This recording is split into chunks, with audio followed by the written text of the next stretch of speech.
Well, as well, Mr. Dan Terry Melo, and you're listening to the Entertainment Report on iHeartRadio, live from Dubai for Wednesday, May 12th, 2021, delivering some major stories and trends going on in the world of entertainment and beyond. You can follow the show on Facebook, Twitter, or Instagram.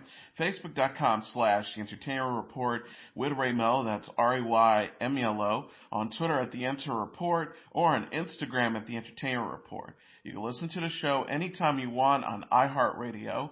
Just go to iHeart.com or your iHeart phone app, search for The Entertainment Report, and it'll take you to the page. Dev Patel strikes a dangerous deal in the first official trailer for The Green Knight. Patel Sir Gawain, the reckless and headstrong nephew of King Arthur, beheads the formidable Green Knight played by Ralph Ineson, a gigantic emerald-skinned stranger and tester of men. And like in the 14th century poem the film is based on, Gawain must return 1 year later and confront the Green Knight once again. As the trailer shows, Gawain contends with ghosts, giants, thieves, and schemers in what becomes a deeper journey to define his character and prove his worth in the eyes of his family and kingdom by facing the ultimate challenger. The fantasy adventure is filmmaker David Lowery's modern take on the classic tale from the Knights of the Round Table. It also stars Alicia Vikander, Joel Edgerton, Sarita Chowdhury, Sean Harris, Kate Dickie, and Barry Keoghan. A24 previously released the teaser trailer for the film last February, which sets the stage for Gawain's quest. Matt Damon is making a splash over the rumored Bennifer revival. On Tuesday's episode of the Today Show, the Oscar-winning actor and screenwriter addressed the brewing speculation that his longtime friend and collaborator Ben Affleck has rekindled a connection with Jennifer Lopez in the wake of the latter's split with Alex Rodriguez. Damon joked about after hosts Savannah Guthrie and Hoda Kotb probed him on reports that the former couple, who became engaged in 2002 before ending their relationship in 2004, have been spending time together in recent weeks. He says, "There's not enough liquor in the world for you to get me to say something about that." Damon, who joined the program via video feed from Australia while he's promoting his new film Stillwater, admits that he hadn't heard anything concrete regarding their reunion, but that it remained a fascinating story to him nonetheless. 50-year-old actor says, "I hope it's true. I love them both. That would be awesome." After people reported in April that Affleck had visited Lopez's Los Angeles home shortly after she returned from filming her new movie Shotgun Wedding in the Dominican Republic, a source told the publication the pair has always been friends and they see each other throughout the years. Lopez and Rodriguez first went public as a couple in 2017, though they called off their engagement earlier this year. A joint statement, they announced, "We have realized we're better as friends and look forward to remaining so. We'll continue to work together and support each other on our shared businesses and projects. We wish the best for each other and one another's children. Out of respect for them, the only other comment we have to say is thank you to everyone who has sent kind words and support." In a related story, reacting to the news of Ben Affleck and Jennifer Lopez's possible reconciliation, Kevin Smith tweeted about how the iconic portmanteaus Bennifer was coined on the set of his film Jersey Girl. Amid reports that the powerhouse celebrity coupling known as Bennifer could be back in action, director Kevin Smith is laying a claim to coining the iconic term combining Ben Affleck and Jennifer Lopez's name. While the pair first worked together on the infamous box office bomb Geely, it was during the production of Smith's 2004 film Jersey Girl that the word Bennifer was first uttered, according to the filmmaker. Smith tweeted Monday that Bennifer was a name I first gave the kids during Jersey Girl's pre-production before the world found out they were dating. I later dropped the name in an interview with the New York Times. Shortly thereafter, it appears in the article and then entered the vernacular. During their initial run as a couple, Affleck and Lopez burned fast and bright, dating on and off from 2004 to 2002 to 2004, with the peak being Affleck's appearance in his Triple Threat Partners' Jenny from the Block music video. Since their split, both stars have been married to and divorced from other celebrities, like Affleck with Jennifer Gardner and Lopez with Mark Anthony. Now they have reportedly rekindled their connection in Montana this past week.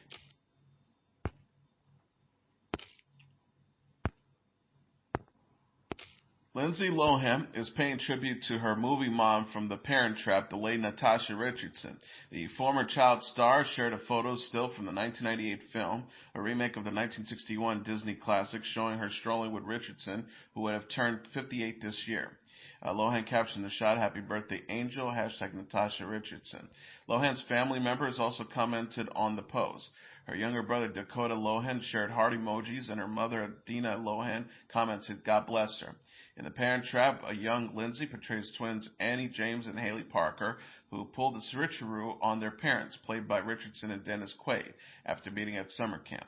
Last summer, members of the cast reunited with the help of Katie Couric to mark the movie's 22nd anniversary. During the online reunion, Lohan shared fond memories of working with Richardson. Lohan said at the time, "Natasha had such elegance and grace, and she was so maternal to me." Richardson, who was married to Liam Neeson, died in 2009 after suffering an epidural hematoma, or bleeding on the brain, as a result of a skiing accident. Amazon is streaming all of Mitzi Gaynor's Effervescence TV specials from the 70s for the first time, with titles like Mitzi, a tribute to the American Housewife, Mitzi and 100 Guys, and Mitzi, What's Hot, What's Not. The special showcases Gaynor's mastery of song and dance. Her Bob Mackie costumes weren't too shabby either, as she always wore them with 4-inch heels. Gaynor told Entertainment Weekly, "My legs look better in very high heels." The specials, which Gaynor taped in her 40s after a successful career in films, in such films like South Pacific and There's No Business Like Show Business, aired on NBC and CBS. They were inspired by her live shows on the road, especially from a club she routinely appeared at in Vancouver called The Cave. Gaynor recalls, "Now 89, I love it. I just love it. I love being with the people. I'm so excited that people can see the shows again." Gaynor was routinely joined by co-hosts like the late Carl Reiner, Suzanne Pleshette, Michael Landon, Bob Hope, and Ed Asner. She hasn't seen her specials in years, so she's looking forward to enjoying them on Amazon. That is when someone sets her up with a subscription. She says, "I swear to God, I'm not a streamer. I need someone to come over and plug something in and fix it for me so I can have it 24/7. And fans of Gaynor, it seems, are everywhere. One of the contestants on RuPaul's Drag Race this season wore one of her costumes. Gaynor says, "Fans want to know how I feel, when I'm going to come back. Can they see me again? Isn't that lovely? I got lots of Mother's Day's cards. I'm everybody's mama." All Gaynor's specials, along with the PBS documentary Mitzi Gaynor Razzle Dazzle, the special years, can also be found on Pluto, Tubi, and Crackle. Paramount Plus is ordered a yet-to-be-titled espionage drama featuring Kiefer Sutherland, known to viewers as Jack Bauer from 24, as essentially a guy who can save the world. The tagline includes: "The series finds private espionage operative James Weir in the midst of a battle over the preservation of democracy in a world at odds with misinformation, behavioral manipulation, the surveillance state, and the interest that controls these extraordinary powers." Sutherland will executive produce alongside writer-directors John Requa and Glenn Ficarra, Charlie Googlock, and Suzanne Beimer. The 8-episode season will stream exclusively on Paramount Plus. Keith Sutherland, Julie McNamara, the executive vice president and head of programming of Disney Plus, said in a statement, "Keith Sutherland and powerful, heart-pounding dramas go hand in hand. We're thrilled to have him and mastery storytellers John Werenqua and Glenn Ficarra at the helm, taking us on a very personal ride to uncover the truth. We look forward to introducing the Paramount Plus audience to the service's new edition as we continue to expand our slate of original tentpole series." Sutherland is best known for his portrayal of CTU agent Jack Bauer in 24 and for tackling A Christmas Tree.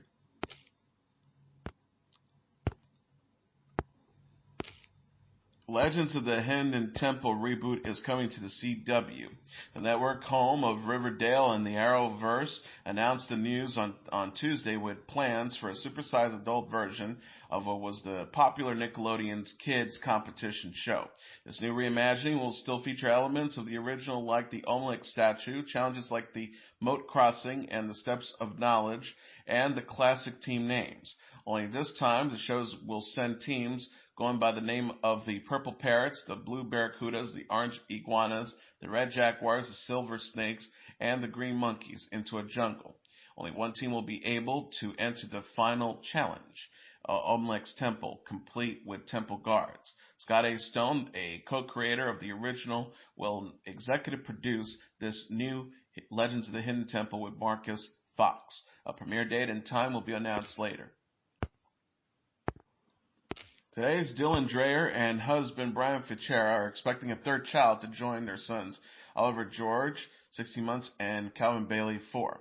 Don Dreyer revealed during the show's third hour that the baby on the way is a boy.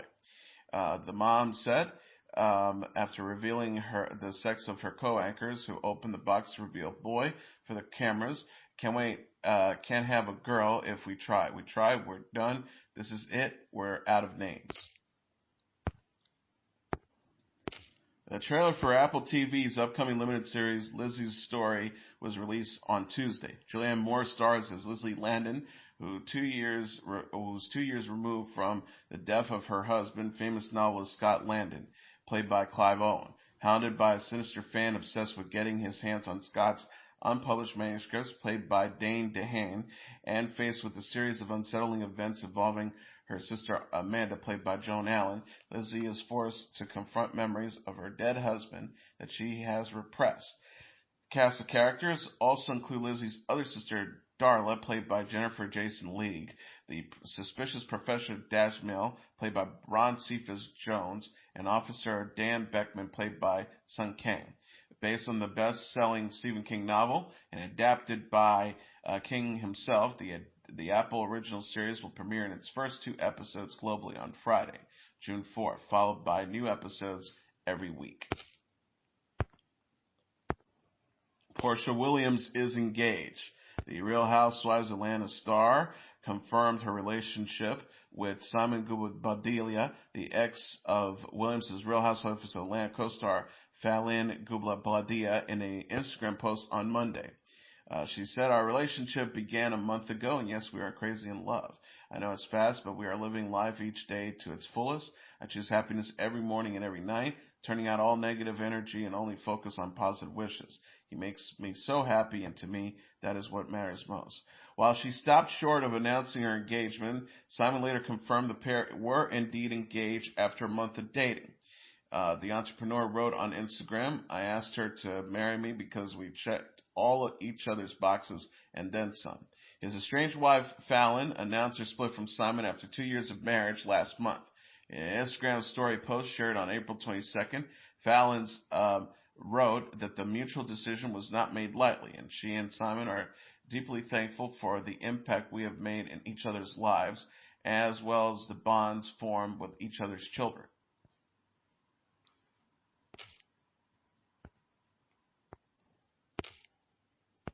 Norman Lloyd, an actor whose career spans collaborations with Alfred Hitchcock, Charlie Chaplin, and Amy Schumer, has died. He was 106. Lloyd died in his sleep at home on May 10th, according to the Hollywood Reporter. He had a truly prolific career spanning from his work on the stage in the 1930s to his final film, 2015's Trainwreck. Lloyd was considered to be one of the longest working actors in Hollywood history, and contemporary Karl Malden once said of him, "He is the history of our industry." His first big break on screen came in Hitchcock's 1942 Saboteur, a sort of proto North by Northwest about a wrongfully accused man attempting to clear his name after he becomes embroiled in an espionage plot. Lloyd had a memorable role as a Nazi spy who falls from the top of the Statue of Liberty during the film's climax. But for generations of television fans, he is best known for portraying Dr. Daniel Ashlander on the NBC medical drama St. Elsewhere. He was only slated for 4 episodes, but he and his crusty character were so beloved, he ended up becoming a series regular for the show's 6 seasons before succumbing to a stroke and the infamous series finale. Lloyd was 106. And finally, Grammy winner Billie Eilish says she never wanted to post on social media again after seeing the reaction to her blonde transformation on the cover of British Vogue.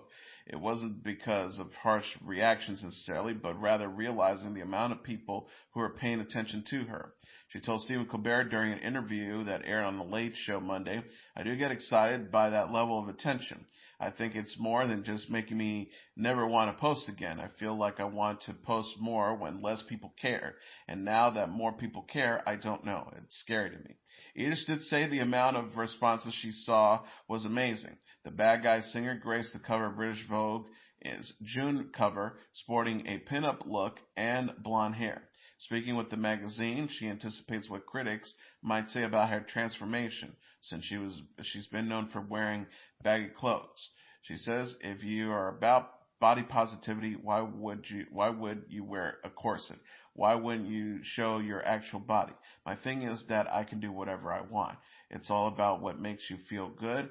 If you want to get surgery, go get surgery. If you want to wear a dress that somebody thinks that you look too big, wear it. Fuck it. If you feel like you look good, you look good." She told Colbert, "It's been crazy. It's been a weird, surreal week."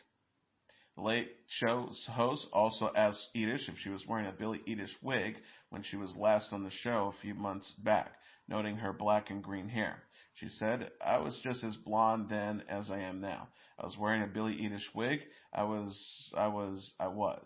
I have pictures from that day that I took right before that was fully blonde hair and the exact same outfit." And that is your entertainment report for Wednesday, May 12th, 2021. I'm your host, Mr. Downtown Ray Melo. I'll be back tomorrow to deliver some major stories and trends going on in the world of entertainment and beyond. You can follow the show on Facebook, Twitter, or Instagram.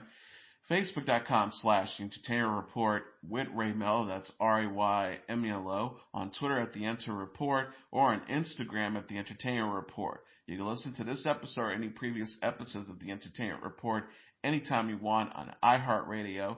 Just go to iHeart.com or your iHeart phone app, search for The Entertainment Report, and it'll take you to the page. Good night, and God bless you all.